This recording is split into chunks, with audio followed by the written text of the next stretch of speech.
Hello my friend, we meet again. Nah, kali ini kita mau meneruskan mengenai review Venturer kemarin. Yang kemarin sudah ada di video sebelumnya adalah Innova Venturer manual bensin. Nah, kita mau bandingkan dengan yang diesel. Bedanya apa sih? Nah, inilah bedanya. Bedanya penampakannya adalah di ruang mesin, ya. Bedanya hanya di mesin. Nah, sisanya hanya misalnya manual atau otomatis itu hanya di tuas transmisi atau pedal gas rem sama koplingnya saja. Sisanya sama. Jadi, kalau misalnya teman-teman mau bandingkan secara fisik, secara speknya sama, tinggal nanti beda di mesin. Lanjut simak ke ulasan berikut ini. Oke my friend, kita mau melanjutkan review mengenai Innova Reborn. Kemarin kebetulan kita sudah review mengenai yang Venturer manual bensin. Nah, saya sedikit menjelaskan mengenai tipe yang ada di Venturer itu sendiri. Sebetulnya ada ada 4, karena ada Venturer manual bensin, Venturer Matic bensin, terus ada manual diesel dan juga automatic diesel. Jadi bedanya antara transmisi dan juga beda di mesinnya sendiri atau bahan bakarnya. Nah, sekarang mengenai spesifikasi untuk Venturer itu sebetulnya sama. Ya, yang membedakan nanti hanya transmisi dan juga mesinnya sendiri. Nah, kalau mesin, apa sih yang kebanyakan yang kebanyakan disukai, diminati? Sebetulnya sih kurang lebih mirip. Cuman kalau saya pribadi, saya bilang diesel, solar. Karena apa? Memang harganya pasti sedikit mahal. Begitupun di tipe-tipe yang lain, tipe G dan juga tipe V. Nah, itu antara bensin sama solar pun itu sebetulnya berimbang. Ya, karena begini. Kenapa sih orang memilih solar? Ya, nggak bisa dipungkiri, solar tenaganya jauh lebih besar. Ya, solar tenaganya memang jauh lebih besar. Di Innova Reborn ini tenaganya itu 149, ya, 149 PS. Nah, kalau untuk yang bensinnya itu 139. Nah, nanti memang kalau kita mau sama-sama menggunakan power mode, itu tenaganya memang benar-benar berasa kalau untuk diesel. Meskipun yang bensin pun sebetulnya udah sangat bagus, sudah sangat kuat. Nah, itu pertama alasan kenapa orang memilih diesel. Tapi selain itu apa? Yaitu bahan bakar. Bahan bakar dirasa lebih irit. Kenapa lebih irit? Karena satu sisi bahan bakar untuk diesel ini sendiri itu bisa menggunakan solar yang, mohon maaf, bisa dibilang adalah solar yang paling jelek lah, biosolar. Ya, yang paling murah, yang harganya kurang lebih 5.150 per liternya. Nah, kalau diisi dengan Dexlite atau Dex, itu akan jauh lebih spontan ya tarikannya, lebih responsif. Ya kan, tetapi harganya memang lebih mahal. Ya. Ya intinya kalau kita pengen yang lebih nyaman, yang lebih sportif, lebih sportif, lebih responsif, ya pastinya bayar lebih mahal dikit akan jauh lebih responsif, seperti itu. Begitupun kita pakai mode Eco Mode sama Power Mode. Nah, Eco Mode sama Power Mode itu sebetulnya juga, kalau kita pakai Power Mode udah otomatis RPM naik otomatis, ya, itu jadi tenaganya juga, hentakannya lebih berasa, hentak banget. Jadi teman-teman harus cobain naik Innova dan pakai Power Mode. Ya, tenaganya sangat luar biasa. Makanya Innova ini saya bilang Reborn ini udah semakin gak ada lawan, karena speknya memang di mesinnya perubahannya luar biasa. Seperti itu. Jadi tadi kalau orang milih solar karena memang ekonomis di bahan bakar, iya. Jadi pakai solar, kalau orang bilang solar busuk ya, mohon maaf nih. Nah, itu bisa. Memang kalau saya diskusi dengan orang-orang yang ahli mekanik, atau ya saya pernah ngobrol dengan teman saya yang ahli mesin, ya, itu mereka bilang nggak ada masalah. Yang penting paling nanti mentok-mentoknya sekitar 20.000 km sekali ganti filter solar ya. Tapi saya punya kebetulan diesel, enggak pun ternyata masih oke. Jadi tergantung. Nah, triknya apa kalau untuk supaya meskipun pakai solar, mohon maaf, solar busuk tadi atau biosolar biasa, tapi emisinya nggak terlalu jelek. Nah, saya juga dikasih saran, yaitu dengan apa? Ya, seminggu sekali paling tidak geber mesinnya, ajak ngebut. Ya, misalnya dari Sabtu jalanan kosong, silahkan coba tarik pakai power mode. Nah, itu katanya bagus untuk emisinya. Nah, saya pakai trik itu dan ternyata sejauh ini nggak pernah ngalamin rewel di mesin. Ya, fine-fine aja. Nah, kemudian yang kedua adalah kenapa sih orang kok tetap kekeh pilih bensin? Ya, Venturer bensin misalnya. Apalagi kalau Venturer bensin banyak pasti. Di tipe GV pun orang beli bensin tipe yang berbahan bakar bensin mesin 2000 cc. Mereka itu beralasan, ada beberapa alasan. Salah satunya adalah, oke, saya sebut yang pertama. Mohon maaf tanpa ini mendiskreditkan kalangan tertentu, tapi memang banyak juga yang beralasannya adalah budget. Ya. Karena memang selisih harganya antara bensin ke diesel. Kalau dulu seingat saya itu 15 jutaan, tapi sekarang lebih dari itu. Jadi orang karena budgetnya mungkin, mohon maaf, memang sedikit ngepas untuk beli mobil ya, yang dialokasikan untuk beli mobil sedikit pas-pasan. Artinya mepet lah untuk budget segitu. Akhirnya ya udahlah beli bensin nggak apa-apa. Ya apalagi mobil jarang dipakai, misalnya cuman buat kalau lagi jalan sama keluarga, jarang dipakai, misalnya seperti itu ya. Itu pertama, jadi budget lah ya, bukan karena apapun, tapi lebih menghemat budget lah, lebih tepatnya. Takutnya nanti ada tersinggung atau gimana, tapi yang jelas menghemat budget pertama. Contoh kantor, budgetnya misalnya cuman sekian, nggak boleh lebih, ya udah mau nggak mau dia harus beli yang tipe bensin ya.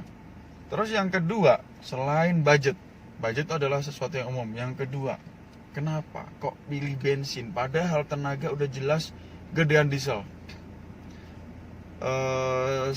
Bahan bakar per liternya kalau kita sama-sama pakai yang kelas bawahnya lebih murah yang diesel. Kenapa? Oke, saya akan coba jelaskan, sharing sedikit. Rata-rata adalah karena mereka ini adalah pecinta kesenyapan kabin ya. Kalau orang nggak biasa pakai mesin diesel, dengar getaran mesin diesel itu kurang nyaman. Meskipun Innova Reborn ya, untuk mesin dieselnya itu bisa dibilang hampir udah sangat berkurang jauh lah dibandingkan mesin sebelumnya yang 2500 cc. Nah, ini yang 2400 cc itu jauh lebih senyap, apalagi kalau udah di jalan ya, cabin. Oke, mungkin di luar, mungkin orang pas kita lewat, orang kedengeran suara diesel mobil kita. Tapi kita di dalam cabin relatif cukup senyap lah, dibandingkan bensin sih pasti kalah, tapi relatif lebih senyap. Jadi orang beli bensin karena ingin lebih senyap. Oke, ya yang kedua ya berarti ya, lebih senyap. Udah nggak bisa dipungkiri, nggak bisa dibantah bahwa bensin, mesin bensin, suara mesinnya lebih senyap, di kabin lebih senyap ya. Kalau ada yang bilang enggak, bohong. Ini ngomong standar, nggak ganti-ganti knalpot, nggak apa, standar udah pasti ya. Terus getarannya di kabin pasti lebih ada getaran dibandingkan bensin. Oke. Yang ketiga, kebanyakan alasannya apa sih ya, kenapa kok tetap milih bensin ya? Yang ketiga adalah karena orang tidak suka bau asap dari mesin solar, mesin diesel ya. Jadi mobil solar itu memang gas buangnya atau knalpot, misalnya nih contoh lagi di garasi, kita manasin mesin, kan knalpot keluar asap ya. Itu memang baunya jauh lebih menyengat kalau mobil solar, mobil diesel ya. Ya karena nggak suka bau aja atau mungkin nggak suka bau, atau warnanya yang cenderung kadang-kadang lebih kotor dibandingkan bensin emisinya. Ya memang itu udah karakter mesin. Jadi cuman gara-gara itu orang tetap milih bensin misalnya. Ada juga yang cuman gara-gara tadi, bukan cuman sih ya, karena orang tuh punya prioritas masing-masing. Ada yang prioritasnya adalah kenyamanan, kesenyapan, atau apapun ya, duit mah gampang misalnya. Jadi 3 alasan itu menurut saya cukup mewakili beberapa orang kenapa kok pilih bensin atau solar, atau bensin atau diesel ya, mesin bensin atau diesel. Jadi kalau diesel ya kayak saya termasuk orang yang suka diesel ya, orang yang suka diesel. Kenapa? Kemarin ada kontennya Bang Ridwan Hanif juga, itu menyebutkan juga bahwa diesel nggak ada matinya. Benar. Sekedar bocoran bahwa mobil diesel harga secondnya lebih tinggi. Nah, kenapa? Padahal udah jelas waktu beli alasannya itu tadi 3 tadi, karena A, B, C. Tapi waktu jual kenapa diesel lebih bertahan lah harganya ya. Welcome to Indonesia ya, inilah Indonesia. Jangan samakan tren pasar mobil atau otomotif di Indonesia dengan di negara lainnya ya. Saya nggak akan cerita di negara lainnya, tapi kalau di Indonesia ini, contoh mobil Matic, kenapa kok harga secondnya lebih turun ya. Begitupun dengan kalau manual kenapa bertahan. Padahal jujur kalau saya beli second pun saya akan coba cari yang Matic. Kenapa? Ya, oke, mobil Matic pasti sedikit lebih boros dibandingkan manual, oke. Tapi saya pengennya nggak terlalu capek. Jadi intinya saya nggak capek itu saya mesti bayar lebih. Ya kurang lebih seperti itu. Jadi ini saya juga akan jelaskan mengenai kenapa orang tadi kan bensin atau diesel, kenapa orang pilih itu. Yang kedua saya akan juga jelaskan mengenai kenapa sih orang pilih antara manual atau otomatis. Ya, biasanya alasannya itu.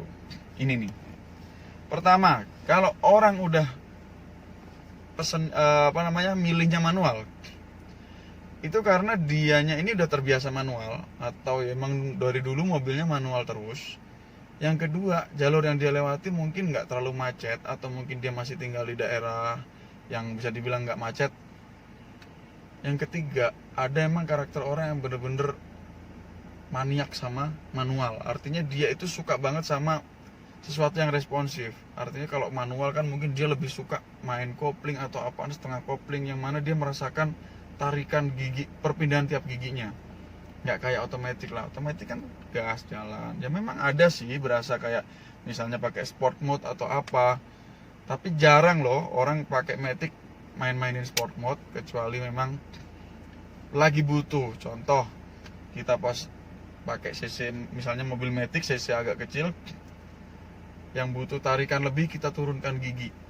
Ya, misalnya dari D turun ke L misalnya, atau ditanjakan seperti itu. Kita butuh tarikan yang lebih kuat lah ibarat.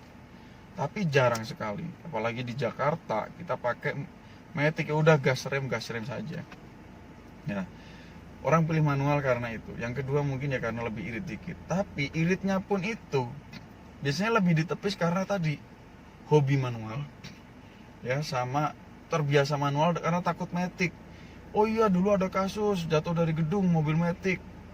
Ya menurut saya sih ya sudahlah, namanya orang belum pernah nyoba, pasti ada ketakutan. Ya, manual aja.